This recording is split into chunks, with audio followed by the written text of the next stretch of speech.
पर द्वादशी के दिन शास्त्र वर्णन करता है कि चलिए हमारा शास्त्र कहता है कि एकादशी के दिन चावल मत खाओ, पर द्वादशी के दिन शास्त्र वर्णन करता है कि पहला गासा जो मुंह में जाए वो चावल का जाना चाहिए, तब एकादशी का पुण्य मिलता है।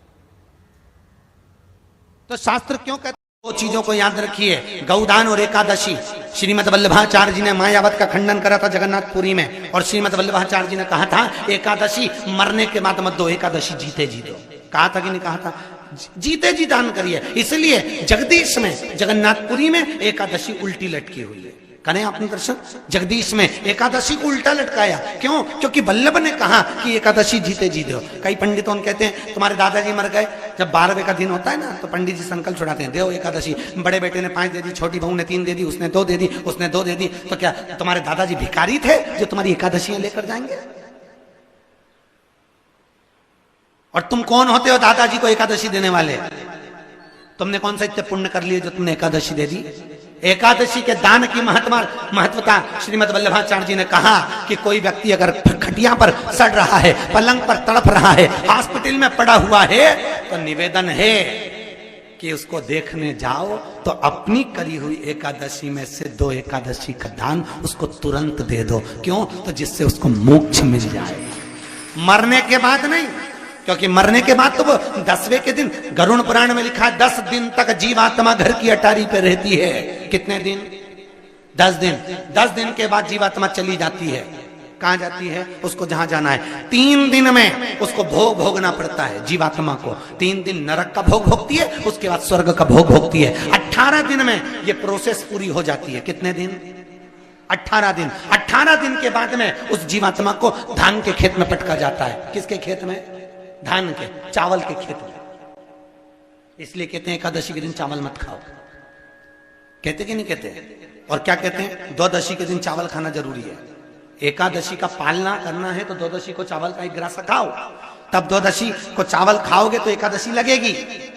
चावल नहीं खाओगे तो एकादशी नहीं लगेगी। द्वादशी को चावल खाना जरूरी है। क्यों कहते हैं? क्योंकि धान के खेत में जीव को छोड़ा जाता है, उस धान के खेत में, चावल के खेत में जीवात्मा रहती है। उसको चिड़िया खाती है तो चिड़िया के रूप में जन्म लेता है, मनुष्य खाता है तो मनुष्य के रूप में जन्म लेता है। इसलिए एकादशी के दिन चावल नहीं खाया जाता, क्योंकि एकादशी के दिन हम चावल खाएंगे तो जीव हत्या का दोष लग जाएगा। फिर कब खाना है? द्वादशी के दिन। द्वादशी के दिन क्यों खाया जाता है? क्योंकि हम एकादशी के व्रत करे रहते हैं, और पहला घासा जब चावल का खाते हैं तो अपनी करी हुई एकादशी का पुण्य, जितने जीव हमारे मुंह में जाते हैं उनको उसका पुण्य मिल जाता है, और उनका फिर जन्म नहीं होता, वो तर जाते हैं, उनको एकादशी का भाग मिल जाता है। इसलिए कहते हैं एकादशी को चावल मत खाओ, पर द्वादशी को। जैसे पीपल के पत्ते में पराग होता है,